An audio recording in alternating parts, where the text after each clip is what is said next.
Passage looking fantastic as well, but we are into champion select. Yeah, we certainly are. It's Bangkok Titans versus Dark Passage. We're getting into game number 4 of the International Wildcard Qualifier in Turkey. We're already running through the bans. Azir and Victor, respect band away from Naru. That Fizz is likely for Elwin. Yeah, I actually really love these bans coming through. You can tell that the Bangkok Titans have done their homework. The Victor is an interesting one, but seeing Naru played in their last game, he was fantastic on that champion. It's the Alistair that I'm looking at here that Dark Passage will be able to pick up if they want to. It was back-to-back bans in their grand final victory that they did take against Besiktas. But look, we'll see how this one turns out in the end. But once again, Kallista's been left open. We'll see whether Lloyd wants to pick up that champion or whether it's going to get through. Yeah, so that's the interesting adaptation that has taken place here, is they've banned Thresh away from Moss instead of the Alistar, which is going to be very interesting. It's very easily takeable here for Dark Passage, but they've gone for the Kallista in response. Yeah, the Kallista has been first picked by the Titans as they are trying to get through with their next set, but Dark Passage, you mentioned, they can take away the Alistair, they can take away the Braum. They've got their pick of the litter for supports right now, and with 007's Elise ban, they might look for the Gragas instead. Yeah, I was actually looking at this, you know, when we were playing this one out last time, Detonation focused me against the Chiefs. I was looking at the Chiefs thinking that Swiper could pick up the Maokai. We saw that hovered by Elwind here. I mean, having a targeted CC to get on top of that Kallista is a good idea, but letting it through despite that, I mean, it's very scary, irrespective. We'll see whether Dark Passage have a plan for it moving forward. But Crystal, he's managed to grab his Rek'Sai one more time. And yeah, so what is that now? 14 out of 22 games? Yeah. If we include the regular split, 2 of the Turkish An incredible league. Rek'Sai player. Looks like he's going to return to it after that previous game. I believe he was something silly like 2-1-11 by the end. Yep, Yeah. the man definitely had a scoreline. He's done Yeah. well, and that's the most interesting part about this whole thing, is that he's been given Whoa. it again. And that's because they ban away the mid laners. But that was quick.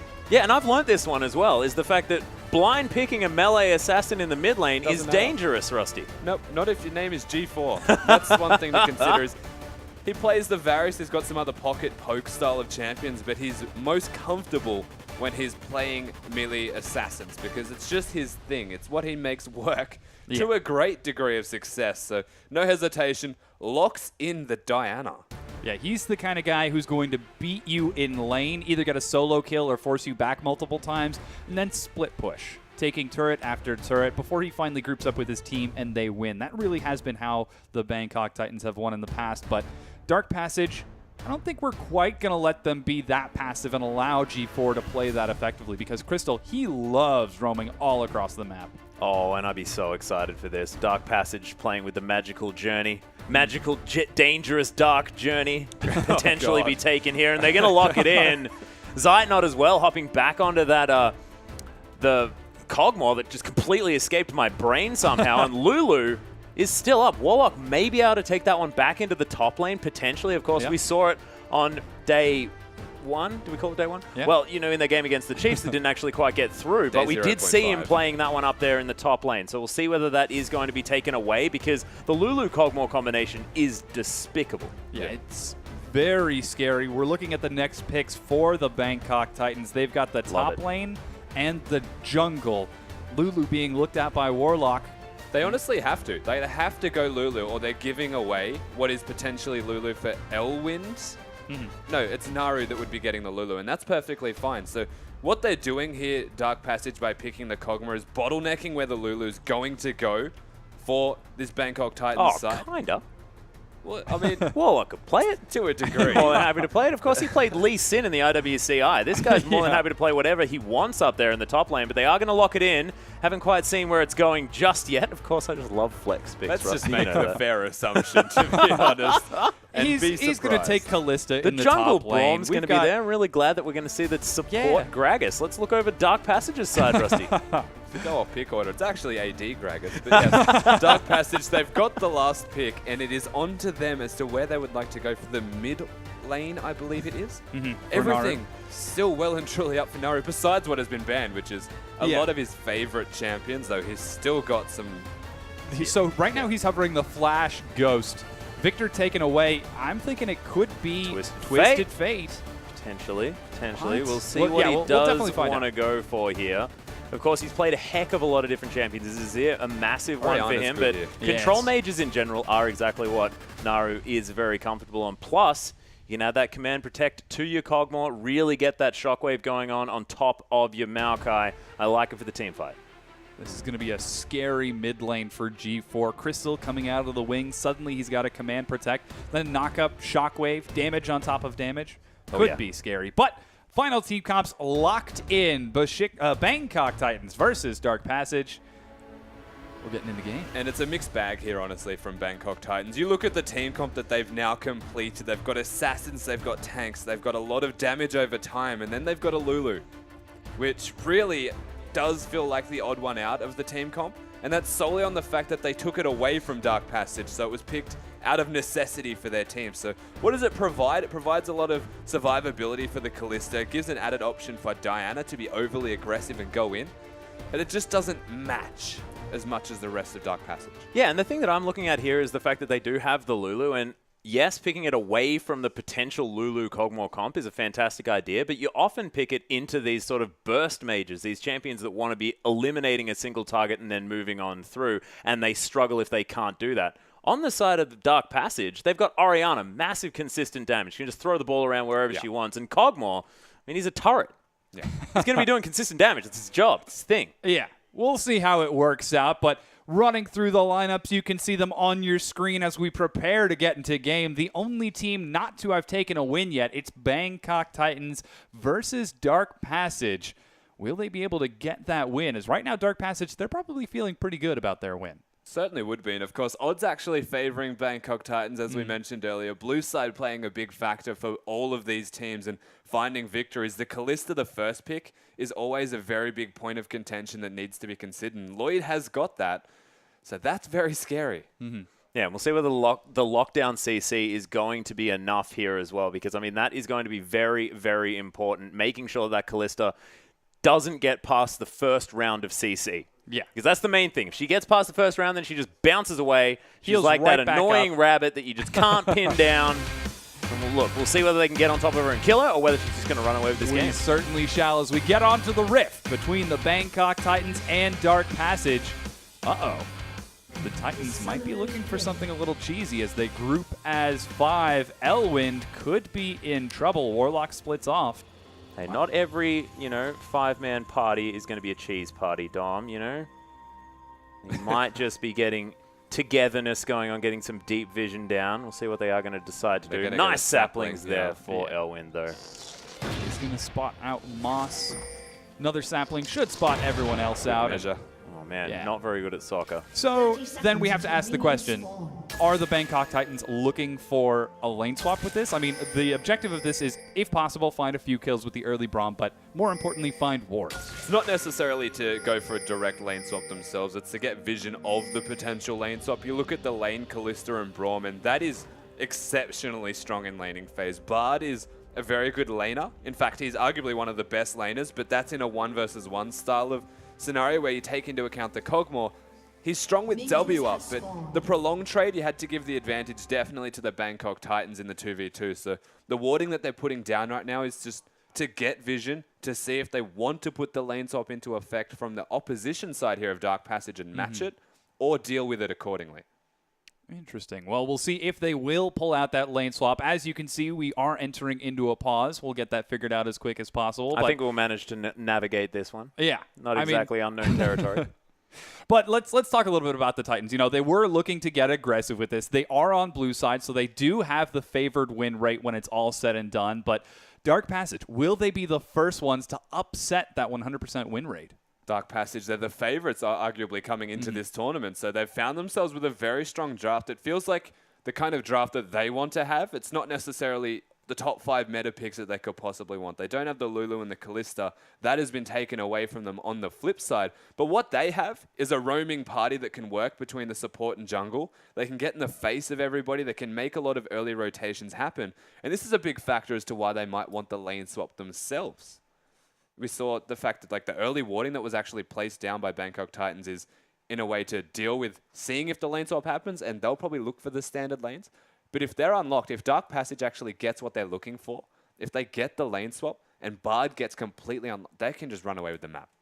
Yeah, and that's the thing. You can run around, you can pick up your meeps, you can grab all of your chimes from around the map and get moving really quickly, and of course augment your auto attack, augment all of your damage there on the board. He's built as a roaming support, so try and get to the point where you can really unlock him, move him around the map. I want to talk as well about the mid lane here, Orianna versus the Diana. This might be an opportunity for G4 to really get things going. Of course, Orianna not known for a mid-game strength, which is when you're going to have your Diana at her peak. I mean, you're going to finish the Abyssal Scepter, something like that, get that early penetration, and once you hit level 6, really hard to get you off once she's in there right on top of you. Yeah, so Orianna's the triple threat in terms of itemization when she becomes really relevant and can start taking people down, not only solo but in team fights, whereas Diana looks towards 1 item for assassination, 2 items for assassination plus team fighting, and 3 items for just being ridiculous.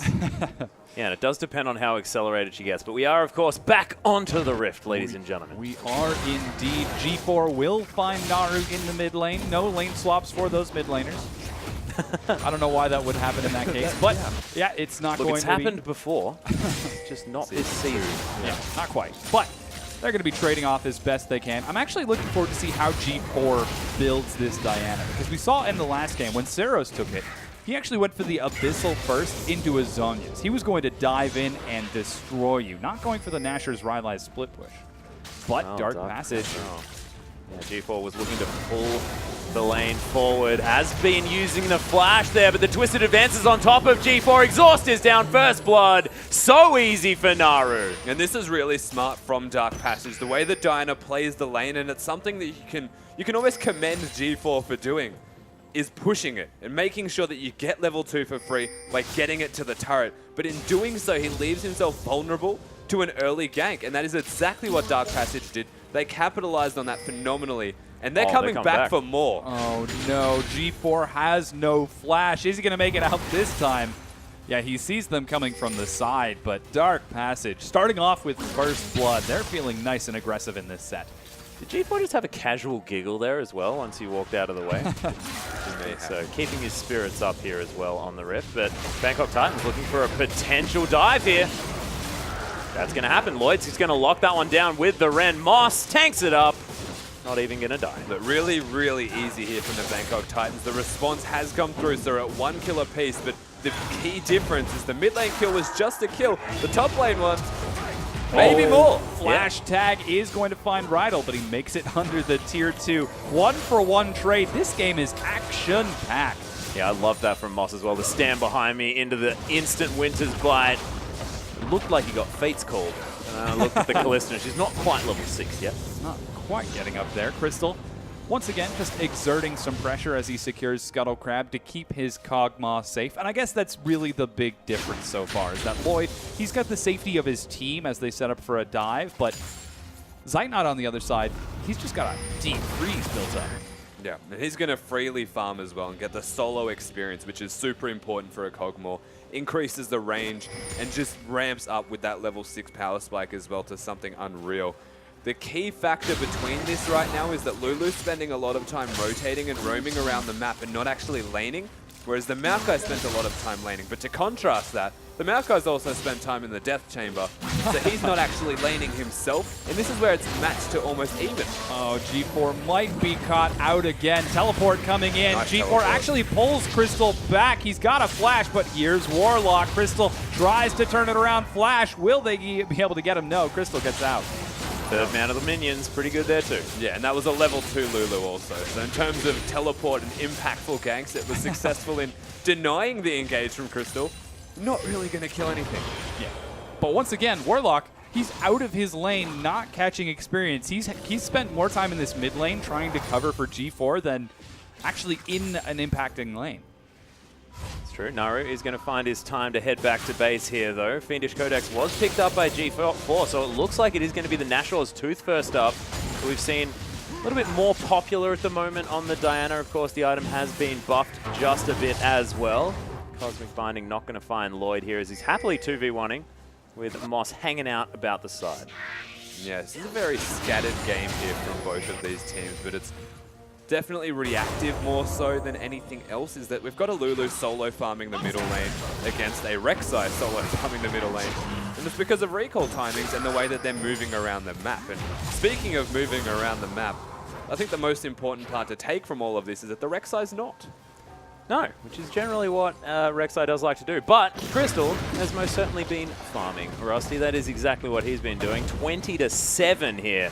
007X has been doing his 007X things, which is trying to be there to pick up the kills, but has just not managed to find too many after that initial dive in the top lane. But you were talking about sort of a chaotic nature of this game, and you have to think, if you look at the Bangkok Titans history, that's how they love it. That's how they want to play League of Legends. And this is honestly their play style to a T as well, is that they like to pressure every single lane, and that unlocks their jungler 007 to make ganks, to invade the jungle and be in the opposition side of the map, as we are currently observing.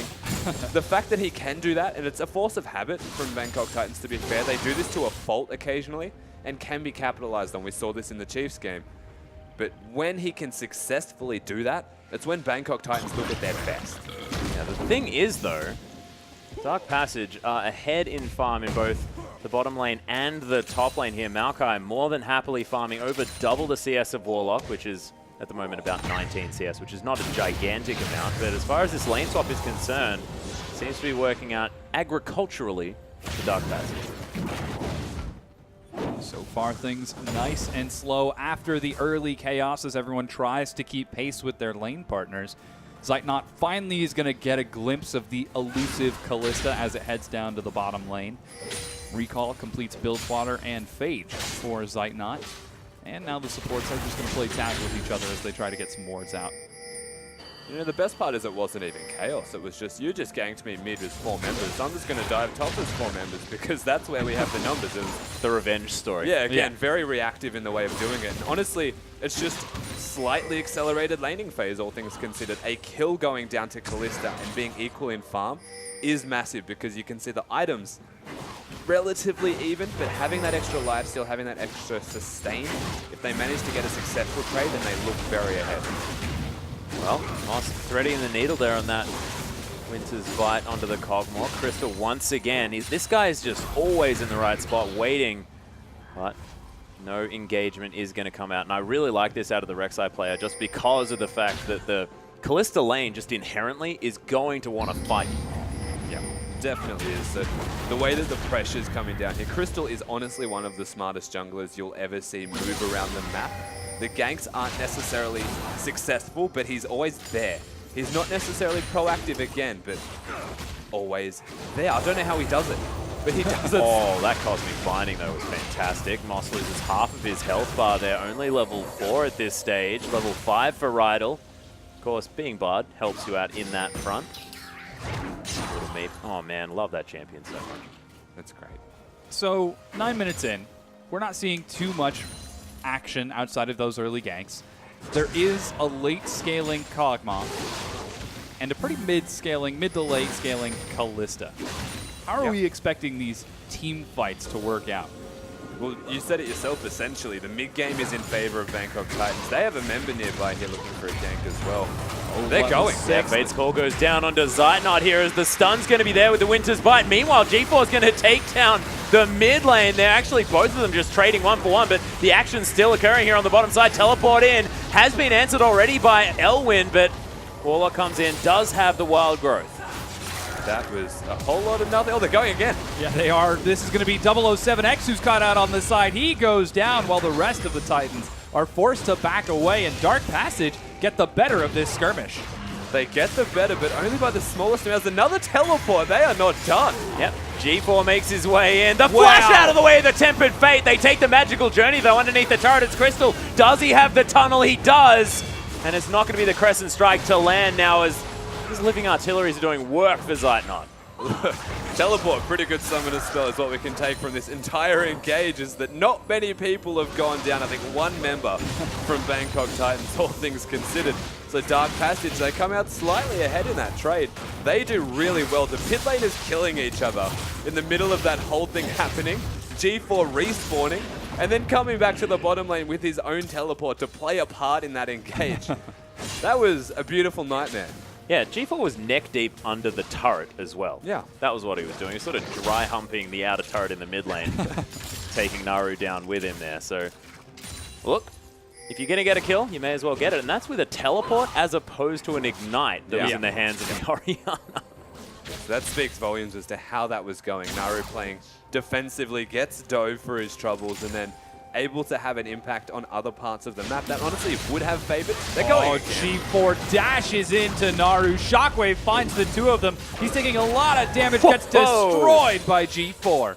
Completely wrecked right there. Very smart play from G4. Can traverse the entire lane in the span of about a second, even just using that second ultimate before the Q connects to ensure that he can use the E, keep Orianna close by. And he had to use a shockwave on top of himself to ensure it connected. There was no escape. Yeah, did make use of the fact that he got the extra resistances there by having the ball on his head, but was not helping out there. Does have the Athenes on Holy Grail completed, does have some boots now as well, but G4 very close to grabbing that sword of his, and Rydell gets followed. He's going to be stunned as well. The Golden Man becomes even more golden.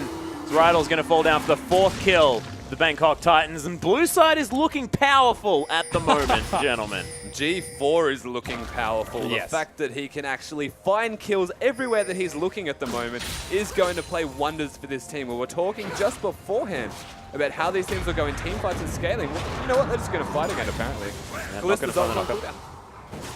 Yeah, just a Fate's call. Just wants to chuck a Braum around. It makes sense. Well, this is what we expected from Lloyd, that he is the very aggressive, hyper-mechanical player. If he can outplay you, he will at the very least try, though. Zeitnot looks to make sure that it is only an attempt and not an actual success. That was an interesting trade. They're using the Cutlass active just to let him know that he has a Cutlass. Yeah, here you go. Take my 1 button. 100 damage.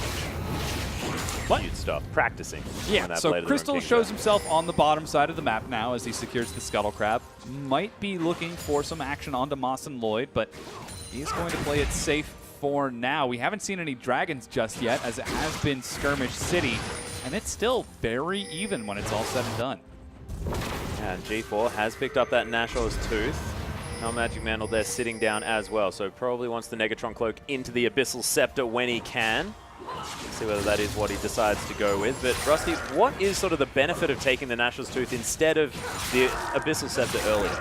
It's really good for split pushing because he can just destroy minions with auto attacks alone. It also gives him that extra power in that he has the ability power. He's not just an assassin from spells alone, because he can couple that with auto attacks, intertwine them, and just becomes his overwhelming power in a dueling scenario. Keep in mind that if he had a Zhonya's, had an Abyssal, it's a combat team fight stat. Whereas you go for a Nasha's Tooth, it's a dueling stat, similar to a Trinity Force on a top lane. We'll see whether G4 is going to continue in his style that he often does decide to employ, which is, see you later team, I'm heading into a different lane. We'll certainly see if that's the case. His teleport is coming up in just a few, so it would likely be sending Lloyd and Moss somewhere else, as Warlock is content to keep trading it out. Moraz finds Lloyd and Moss in the bottom lane, but Zeitnot continues to maintain the CS advantage over Lloyd. Isn't quite able to do too much with it, though, as he looks for a Trinity Force to call his own. It's very different to the Detonation Focus Me match, though. Of course, not quite the CS advantage. Only about 11 at this point. As G4 is looking for that Crescent Slash. Able to hit the backline minions there as well, so he can continue pushing this wave out. And I've actually really liked how he's played the laning phase on this Diana, relentlessly shoving just to make sure that Naru couldn't get any poke in. He's just killing minions left, right, and center. He was also almost 2 levels ahead there, Orianna, just ticking that level 10 mark. So in a very comfortable position here, G4, and should be able to put the rest of the team on his back for the next 5 to 10 minutes. They're waiting for that 2-item select to pull this. Honestly, they're just waiting for 1 item at this stage before they consider actually grouping to any regard and fighting whatsoever. But keep in mind that Zeitnot will have the spike at around the same time. 007X spotting Crystal out here in the river. G4's like coming down as well. Yeah, they're looking for a collapse. Just might have been, but they're going to let Crystal go. So far, it seems like 007 and mainly the Titans have done a great job of keeping track of where Crystal has been. We talked about how he loves being super aggressive in this set. Well, he hasn't really had an opportunity to be too aggressive in this one. Well, the thing with Crystal is he's aggressive, but not overly aggressive ever, is that he'll just sit back and keep vision at a safe zone, essentially. He'll never proactively go in.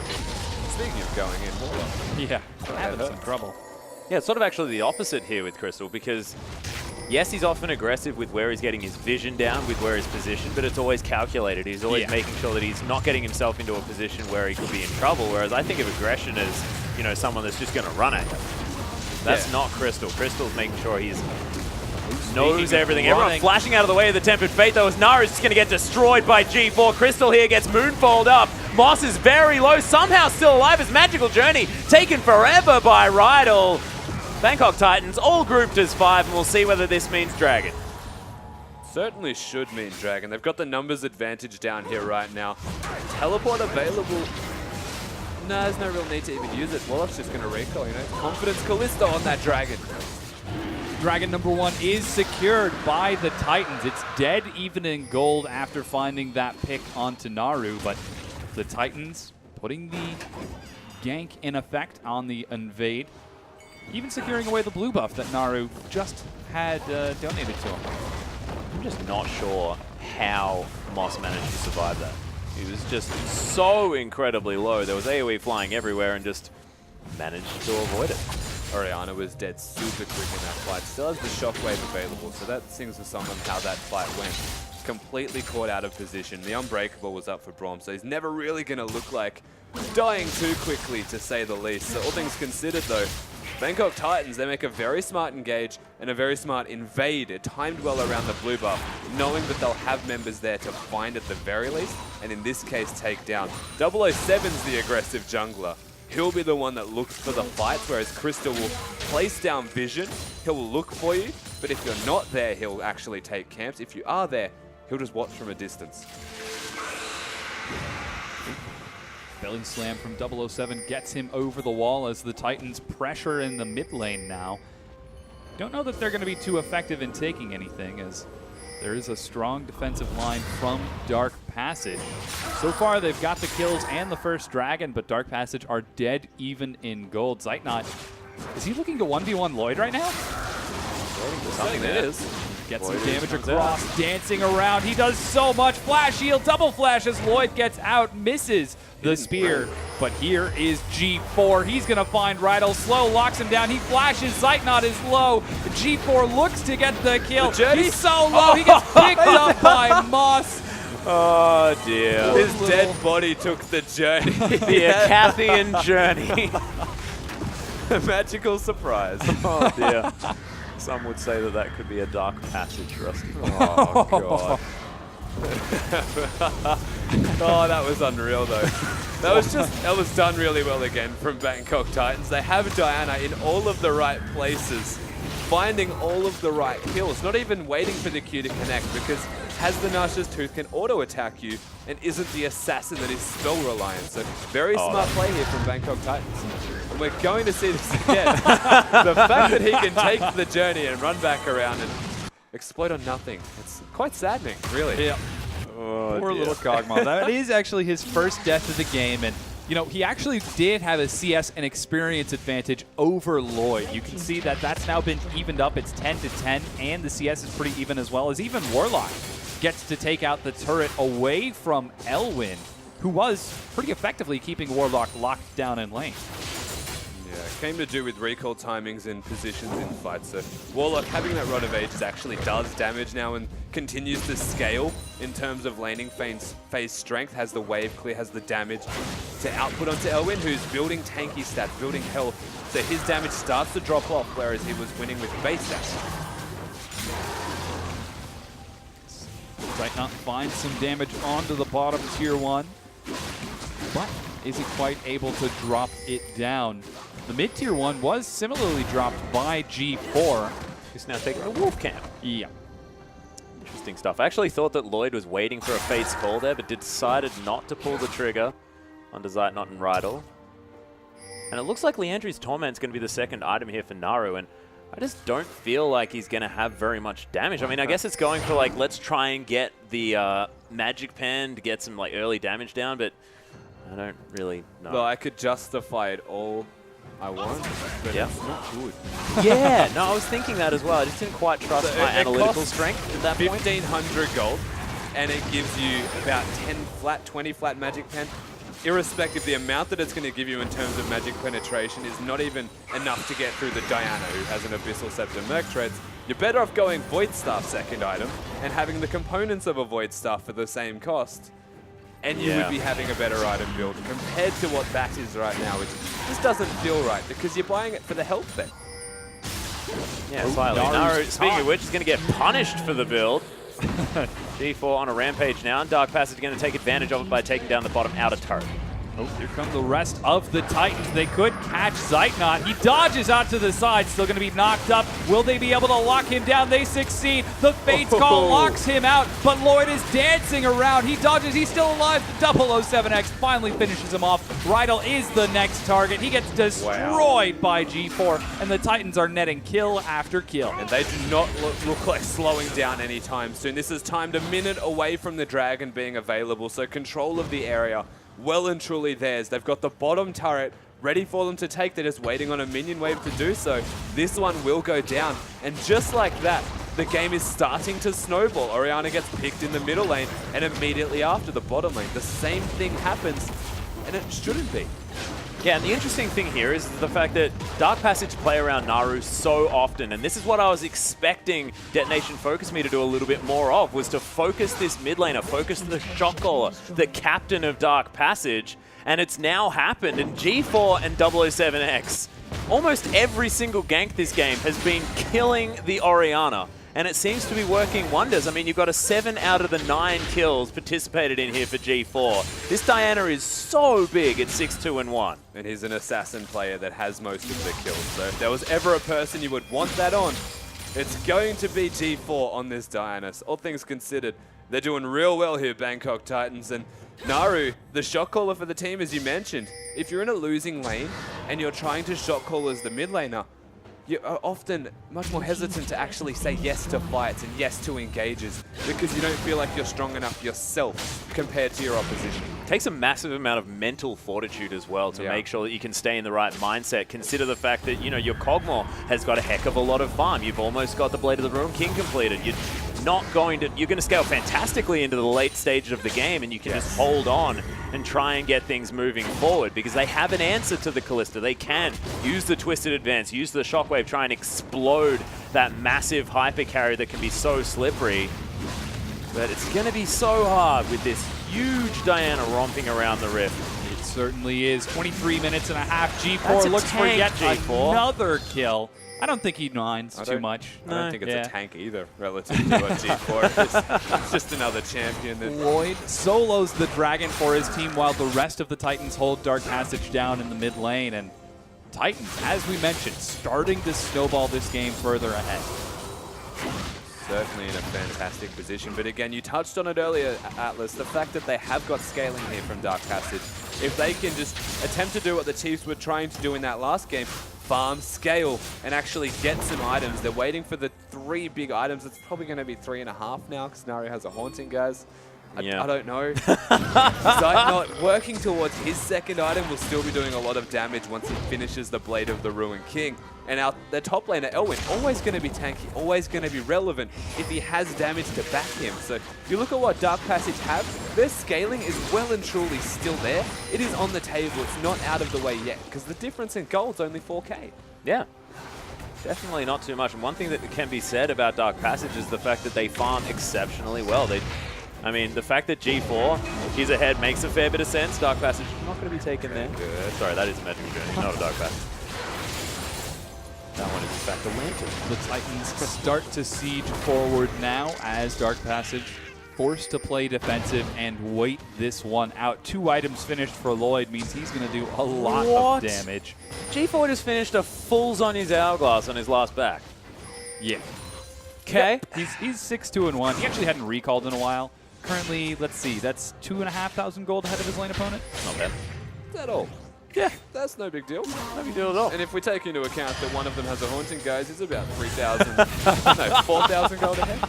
So I just don't like You're not the a item. fan of it, are you? Well, of course, you were casting the LPL. And Godby, of course, the Orianna Master himself did build Leandri's Torment a few times. Of course, does like that build somewhat. So if you Doesn't saw do it from the anymore. rest of the gold, it was actually close to even everywhere else. I believe Lloyd had only about a 500 to 700 gold lead. Warlock only had about a 200 gold lead. The only place that was really different was Moss was 1,000 gold ahead of Rydal. Well, that's interesting. Of course, the extra turret is going to help on the global gold scale, as Moss is actually going to get caught out here by Crystal. Zeitnot unable to really find this one. Crystal going to get stunned up by the Braum, who now has the Fate's Call to get him out of trouble if he does fall prey to any funny business. Dark Passage now grouped as 4. Meanwhile, And Elwind's just going to die underneath the turret. Yeah. Yeah, keep in mind that Elwind is the Maokai. Yeah, he's the tank. He's I the one tried to that's- call him a tank, remember? Yeah, he's the one that's meant to be able to absorb damage and not die, but G4 is just so far ahead. Yep. He can split push right now. He's got the teleport anyway. They can run a 1-3-1, which is what Bangkok Titans love to do, irrespective of how the map is going. It's only going to go better for them here. Good flash from Lloyd to dodge the Fate's Call from Rydal, but the Titans are putting pressure all across the map, and slowly but surely, Dark Passage are falling apart at the seams. Warlock almost gets caught, but the 1-3-1 groups up to keep him safe as Lloyd continues to split in the top lane. I actually really love that, though. The Rydal throwing out the Tempered Fate manages to get the flash from Lloyd, and if they can find a fight in the next 5 minutes where they can take down the Callista, that could be a big deal here for Dark Passage. I completely agree, because the Maokai is also really good at getting onto the Callista, who has no escapes once he is on now with not having that flash available. So definitely a window for them in regards to finding a kill. Of course, the Bard ultimate will be back before the flash is. Everything pretty much is in terms of ultimates compared to summoner spells. One thing I really want to talk about here is that a Frozen Heart was the item of choice for Moss. And he is ahead in gold. We saw that, 1,000 gold head earlier. He's just going straight into the resistances to team fight for his team. He's a part of the 3-man in the 1-3-1, and he has to be the big tank, because you look at the rest of that roster, Gragas has gone for the team-based tanky item, gone for the locket, and they needed someone to just sit in the direct front. And you know, Baron's also on the mapping. I love the Bangkok Titans. Well, with the Callista available, they can shred through its health so quickly. Crystal will get a ward over the wall to spot it out. Here come the rest of Dark Passage. But that just buys more time for Lloyd and G4. Elwind, oh, he's probably not feeling too safe. The turret is being shredded. Casual 3-level advantage here by G4 as well. 30 minutes into this game, he's going to be level 18. 4 levels above Naru very soon. Completely ridiculous from this Diana at the moment. And I really love this build out of Moss as well. He's grabbed the Frozen Heart so that he's eliminating the one big threat on Dark Passage. The fact that Maokai's not going to be doing any damage. Naru has a Haunting Guise. So it's only going to be the Cogmore that's really going to be a threat to anyone here on the Bangkok Titans. And now, probably not. Look, Haunting Guise is a good item. I don't want to say it too much, but it's good against health stacking champions in terms of its efficiency, compared to a Void Staff and against people like Lulu that doesn't have a whole lot of health. Come on, man. We don't need to defend it anymore. Yeah. So, like, it's okay. It's one of my favorite items, to be perfectly honest. I love Leandri's Torment. I'm a Zyra player. Yeah, well. But it's better on Zyra than it is on Arena. So G4 is doing the famous, okay, I beat you in lane, now I'm going to split push, and anything else you send at me, I'm also going to kill. Yeah, That's and what the we Grom expected. and all sorts of stuff. He's anything that's basically alive near him dies. And this is the big risk here for Dark Passage, is that they can still team fight. They've got the Orianna, so 100% capable of fighting as a team of 5. But Bangkok Titans are not allowing this to happen. They've got one top lane most of the time in the Lulu, and they've got one bottom lane most of the time. The only person that can deal with G4 is Elwind. And when I say deal, take that with a grain of salt. He's the only one that can sit in that lane and not die in it 1 second flat. Yeah, he takes a little bit more time to die. Yeah, he still does generally die, though. We've seen it a couple of times now as Bangkok Titans are going to be able to take down their 3rd dragon of the game, 007X, with the smite. Not needed because there is, in fact, a ring. Dragon number 3 now. A tag finds Crystal as Lloyd dashes forward with some help from Warlock. And once again, G4 looking for the flank, looking for anyone who's pressed just a bit too far forward to add to that already impressive scoreline. 30 minutes in, Titans have the lead, but they can't quite crack Dark Passage's defense. Yeah, take a second to realize how good Bangkok Titans' dive will be if they execute it right. They've got a Lulu with a Death Cat Rod of Ages to go on a Diana. Yeah, oh my goodness. Who has a Zonia's and an Abyssal Scepter. So not going to die. Really, what is Elwind? But slight impediment from Yeah, G4 getting a bit too aggressive, might be punished here, drops the Zonias. Cool He's pose. buying himself some time.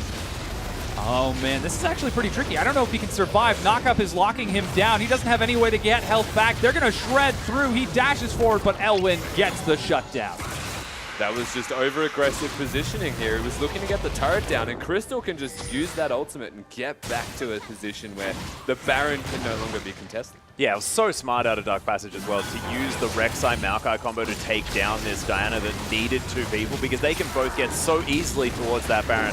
Not allow that to happen, but Naru, he's gone aggressive. 007X has the wild growth on him, but still going to fall down. Zeitnot with a lot of damage. Warlock flashes out of the way of the Shockwave, which is going to find no one. Hula Hoops on the Rift at the moment as Moss taking a fair bit of damage, but Unbreakable helping him out. And Bangkok Titans, without G4, look like a very different beast. Zeitnot is so big right now. He was absolutely untouched throughout that entire skirmish, and you saw once he got onto 007X, despite the full health shield from Lulu, he shred through him. Definitely. Dark Passage, they're a side that can 100% do what they just did, and that is group up as 5 members and team fight. Of course, Zeitnot, having those 2 big items is infinitely dangerous. Not having G4 is so bad for this team because, again, he is pretty much the entirety of them. They've got a Lulu to bolster his strength at the moment in terms of team fighting. And if he's dead, they should not be anywhere near the enemy team. Okay, I take it all back, what I said about the Haunting guys. I actually love it. Because now he's going for the Rylo's Crystal Scepter, so he'll get the double extra damage from the burn from that particular item once he completes it. And the consistent damage that's going to be available from Dark Passage is actually going to be rather high. The fact that the Wild Growth can be burnt through with that Liandry's as well, which does percentage health damage. And look, Bangkok Titans, they're all about avoiding potential burst, but Dark Passage are all about consistent damage and wearing you down. So I think the reason he's gone for this build... I was going for something, you know? That was my final justification. I'm going to stick with it. So the reason he's gone for this build is because he needs defensive stats. It's a very good kiting-based build as well against assassins, and there's only the one assassin who will be getting in your face. So you get away from G4 with that Rylai's. You don't necessarily need to use the W and expend mana to do so. You force G4 to go over-aggressive to catch you then. Having the health from the Rylai's, having the health from the Haunting guys, and some resistance from the Athenes is good to deal with G4. But if Lloyd ever touches you, you are gone. And honestly, if you went for a Death Cat and you went for a Void Staff, if Lloyd was near you, he was gone. And also there's that big issue of Callista doing a lot of damage if left unchecked. If you don't kill her in a very short space of time, she runs away. Or takes a sneaky Baron. Lloyd is going to pull Moss away from Rydal and Zeitnot. They were trying to sneak the Baron once again while Lloyd split pushes, but the strategy didn't work the first time. It didn't work the second time now. And Dark Passage starting to hit some of those scary, scary damage spikes as Zeitnot gets closer and closer to a Phantom Dancer. It's about breaking the base now, right? Yeah. Because they're forcing the Baron to actually just bring attention to it. They don't want to do the Baron. They just want you to come towards it. If Dark Passage bring 4 members there, it means that there is only 1 left on the bottom side of the map. And if there's 1 there, then G4 can just walk in and hit your turrets. No one is going to stop him from doing that if there's only 1 member there. So this is what their strategy is, to break the base, and once the base is broken, the game becomes significantly easier for them to close it out. Well, that being said, Zeke's Harbinger has been completed here on the side of Dark Passage, so Rydal going to be bolstering Zeitnot's power. G4, Crystal looking for some Prey Seekers there as the dynamic duo of Elwind and Crystal can try and beat this Diana to death. Oh, that's unfortunate. The one thing I would have liked to have seen from this Diana is an upgraded yellow trinket, because the split push is consistent. Oh, they're going. Oh, they look to set up the dive right now. They're going to try rushing through this turret. They're able to break the inhibitor. But here's Naru. Shockwave gets Zanya's. G4 is in a tricky situation. Knockup keeps him standing. He tries to dive into the back, but he's just being locked down by Elwind and Crystal. There's a fight. A huge Fates Call on the side of Lloyd and Moss. Lloyd gets stunned against the wall. Fates Call pulled him out. G4 is still alive. They're going to turn on to Crystal. Crystal gets destroyed by Lloyd, and G4 leads the charge anew. G4 with Warlock. No what? Yep, just going to kill Naru one more time. Elwind now in a lot of trouble. He's going to have to get out of there. Zeitnot, what are you doing on that side of the fight? Double kill for G4. Cosmic Binding, too little, too late as the Acathian Surprise going to tickle the Bangkok Titans. And Nexus turret's under fire. It looks like Bangkok Titans going to make it 1-1, and that's going to mean 1-1 apiece for everyone here at the IWCQ. We have got ourselves a tournament, gentlemen. Teleport from G4 for the style as the Nexus goes down, and the Titans take the win 13-6, 36 minutes in. That is why you don't give a Diana kills. If there's one thing we can take from that right there is the G4 put the team on his back and said, all right, guys, we're getting a victory. That is exactly what they did right there. The teleport into that bottom lane was a masterstroke because then Lulu can protect the Diana, who only has 2 tanks hitting him. I didn't see him at much health dropping. No, the shields were so big, and the fact that he was able to drop an inhibitor turret in 4 auto attacks, absurd. Just ridiculous. And there's the fact that you can just see that the Bangkok Titans so much more comfortable in this split push scenario, and the fact that G4 able to create all of this pressure on the map, he couldn't do it when they were playing against the Chiefs. He was on a Varus. It's not the same kind of pick. That's for sitting in the back of a team fight, never really going in, not initiating for your team unless you're going to be throwing out that ultimate. And even then, I mean, it's something that you want to do reactionary as opposed to aggressively, and he can now do that. On the Diana, I mean, you're straight in there using your face to smack people down. And look, it works so much better for this team. Yeah, such incredible play from G4. You know, we were talking so much about the priority pick of that Kalista, but that was backup. The big star, the big highlight was G4. Welcome to this team in a nutshell. Yeah. You look at Lloyd, he is the secondary carry. G4 is the entirety of that team, and it was just really well executed at the end. It took them about 10 to 15 minutes to really set up to get that turret down, and that was a sign of weakness, essentially, from this side. It's one thing that has been replicated through all of the wildcard teams is the inability to use a lead and actually close out the game effectively. But they got there in the end because G4 was just so damn big that it did not matter. And all it took was that one moment, the Baron baits that went for 10 minutes. It was all to get this end result, to break the bottom side of the base. The second that was gone, the game was a whitewash. Excellent play from the Titans. But to be fair, the Titans did get to play their style. The skirmish, run around the map, let G4 kill things. Yeah, and I mean, that's a big deal to talk about. The fact that, you know, this is the Bangkok Titans in their comfort zone, and we'll see whether any of these other IWCQ teams can really put them on the back foot and force them to mix it up, kind of like what the Chiefs did. The fact that they forced them into this sort of weird poke comp with the Varus there in the mid lane. Of course, G4 had played it in the past. It's not like he wasn't used to that champion, but that's just not how they look comfortable, and we'll see how these teams force them onto different picks. Yeah, we'll certainly find out. We're going to toss it out to our analysts to let them know, or let us know, what they think of the game.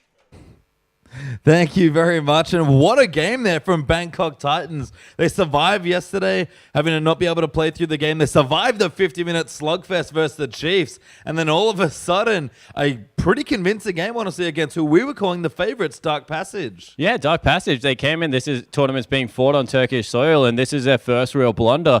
And once again, you have to go back towards that champ. So, like, you know, people keep letting this Kalista pick through. And even though it wasn't the bottom lane that really exploded this time, we'll talk about G4 in a second. I just feel that you have to give them so much, I guess, respect when they do pick up the Kalista, and no team's able to deal with that. Yeah, you heard Frescurran talk about it earlier. Just such a powerful pick, enables so many good things for your team. But let's talk about what was really happening that game. In that mid lane, this pick right here, 2 games in a row, seeing Diana go absolutely off. Yeah, and let's talk about the Diana pick a little bit, because I feel that unless you watch the LPL a lot, then you won't really know much about it. And while she's seeing a lot of play, and it's all about the summoner spells you get to take. You know, you take the teleport, all of a sudden with the Doran's ring, you're not pigeonholed into the flash, you're much more tanky, you're able to skill up the W, shove the wave out really aggressively, then teleport back in, and that's what we saw G4 do this game. You know, he got ganked, they were trying to control her, but Diana's strength is she's a split pusher, and she absolutely rips apart control mages, and that is exactly what G4 did this game. Oriana was certainly having some problems there in the mid lane for Naru, and you know, you're right, when you take a farm fest there purely to Diana, she's going to get farm, you're going to get farm, and she's going to come out much better on the end of that trade. Yeah, and exactly right. It's because of the options. You know, you're able to split push, you're able to pull people around the map, but you're also able to assassinate AD carries, and that's exactly exactly what G4 excelled at as this game progressed. We talked about it. He's a big assassin player. Let's pull up our first replay now and take a close look at some of G4's antics this game. Yeah, and this is where the Bangkok Titans are a really great team. You can see Blue Buff is just gone across to Naru, but they're invading up into this area, and they're always the first team to respond because this is how they like to play League of Legends. So as we roll this one out, you see 007X is already up there with Moss. They go super aggressive, double flash. All of a sudden, the assassin flies in there, deletes Naru, and there's not much they can do on the back end. You know, the team fight continues, but in the end, all the Dark Passage lineup can do is successfully disengage, and Bangkok Titans start getting control. Yeah, and that was the 8th kill in that game. So 7 kills already in about 15 minutes. It was a very fast-paced game, and we've said it already. Bangkok Titans are a team that really thrive in that chaotic sort of environment when they can all collapse instantly. Yeah, they want standard lanes, and they want to be able to fight you over and over again over little things, not huge objectives. Blue buffs, scuttle crabs, just certain areas of the fight that they like to get in your face. And, you know, if it comes down to it, they'll even pick fights in laning. They will, although tower diving, which we had G4 doing this game as well. And that's, I guess, the nice thing about the teleport as well there for the Diana. Already kind of an assassin, definitely a strong sort of pick for G4, but being able to have that same mobility and collapse, there's a reason they like Thresh, because you pull someone in with you and just get to the fights quicker. Yeah, exactly right. You know, we said that maybe their one weakness is their macro play. Double teleport just shores up that weakness so beautifully, especially when it's on a split pusher. So I can't really commend Bangkok Titans enough for how many adaptations they made on the fly between the Chiefs game and this Dark Passage game to this time come out on the top. Absolutely. And again, a long game there to start their day. So looking good now, 1 apiece. And we have another replay to pull up now as well, because Bangkok Titans, they were just all over this game. Yeah, they certainly were, but this actually started with Zeit not wanting to be aggressive. Right now, he is the AD carry that thinks he's in a little bit of a lead. You can see he's up in CS, has that Trinity Force power spike. But as we roll this one out, you see the use of Braum versus the use of Bard, because Bard doesn't get the initial stun. Braum gets the knock-up, the concussive blows. All of a sudden, Zeit not goes down, and a whiffed ultimate out of Rydal there doesn't keep them alive for long enough. The collapse once again comes out of the Bangkok Titans. G4, the money man, once again here just to delete people. And, you know, the whole of the Dark Passage lineup looked like they just couldn't respond quick enough to what the Bangkok Titans were throwing at them. And that's how they play. Like we've said, very chaotic, very fast-paced, and a lot of collapses. G4 did a great job roaming around this game, got massively fed in this game on Diana. You even saw just in that last little passage, Abyssal Scepter and Nash has already done it around 18 minutes. He was ripping through people. Yeah, exactly right. And I feel this is the second game in a row where the favorites haven't given the other team enough respect. You could see Dark Passage, they wanted to play the aggressive, in-your-face, skirmish-me style. The Bangkok Titans, honestly, last IWC made their shtick, and this time, Bangkok Titans, once again, proving that they're just the best team at doing it, so why try and play that game style against them? And, you know, for all the good G4 did, and he certainly did a lot of it, can't help credit 007X there as well. He was very on form this game around with the Gragas. Had a much more proactive game, lots of flash body slams, lots of ultimates. Died it once or twice, kind of going a little too deep, but that's his style. He just wants to get in your face and start to make plays. Yeah, 100%. And what that does, if your jungler is in their face, it means that you isolate other parts of the map, and 007X, credit to him, was able to time and time again be in their jungler's face. Certainly was. We have our final replay as well of the series right towards the end this time, and this was just genius. All right, so let's set up the tone around this. What had happened is that they were trying to send the 2 globals on the Dark Passage lineup to respond to G4 because he was relentlessly split pushing. So what they do is they actually say, well, we're done playing around with Baron. You know, we don't want that objective anymore. We're going to take the fight to them. They've got 2 globals. Well, we do too. Let's get the Lulu in the lane with the assassin. So that's exactly how it starts. Teleport coming out. As we roll this one through, they go aggressive, but they prioritize the turret. All of a sudden, base broken, Dark Passage must respond, and they whiff the shockwave one more time. G4 clutches out on the Zhonyas. He gets made huge. And, you know, if we pause it right here, what's happening is the whole of the Bangkok Titans are responding, and everyone else on Dark Passage is just a little bit too far away. So as we continue to roll this one out, you can see collapse is coming through from Bangkok. Collapse is coming through from Bangkok. G4 still brawling on the back line. And in the end, they're just way too far ahead. They're able to to throw multiple Callista Spears in there, and then G4 just tears everyone apart. Yeah, it does ridiculous damage. You can see these structures going to get taken out by the Diana passive, and then this happens. Yeah, exactly right. The beauty of the Nash's Tooth, you don't even have to hit the Q because it just does so much damage with the third auto attack. G4 dives in there with the ultimate, gets the snipe one more time. Naru's down. He hasn't had the best game, and the Bangkok Titans roll over the Dark Passage lineup. Yeah, and the matchup there looking good for G4. His jungle was out in force, making sure it was going okay. Bottom lane had a great game. Warlock had a good game on the supportive Lulu, and it's just business as usual here for the Bangkok Titans. Again, G4 and these assassin picks. He can play the control mages, but why would you? Yeah, and Warlock's done it again this time around. Last time, we were saying the Lee Sin came out of nowhere. What the heck is going on? This time we were like, he plays Na, he plays Shen, he plays Maokai, a couple of Lulu picks here, and we're like, what the heck is going on with this top laner? He seems to be the most flexible person on their team, at least you would have to say, that is able to mix it up on the international stage and play what his team needs. Lulu's such a power pick right now, especially with a good AD carry on Warlock coming up trumps. Yeah, I think so as well. Again, he leads this team, very experienced, has been here before, played with his team for quite a long time. And that flexibility, that unpredictability, that chaotic style, that's what defines the Bangkok Titans. So it's great to see everybody stepping up. G4 going crazy on Assassins just as much as Warlock is hanging back on a Lulu. Yeah, so what that means is all of a sudden there's two styles that you really have to watch out for. That Assassin mid lane with the Lulu top just augments it so well, especially if they go towards something like a Zed. Cannot stress how many get out of jail free cards you give your mid laner in that situation. But also the fact that Lloyd and Moss can still carry, and you have this invade roam heavy style out of your jungler that I describe it best. He just wants to mess with people 007X. He wants to get in your jungler's face. He wants to steal some scuttle crabs, be a complete nuisance. And if Bangkok Titans can rattle such a good team like Dark Passage, steal a win, once again, blue side coming up huge today, it's going to mean a very exciting IWC tournament. Certainly will. And the Bangkok Titans, a good win there. But Dark Passage, they do have to play again right after this. So let's get a little bit more insight into how the locals have been going.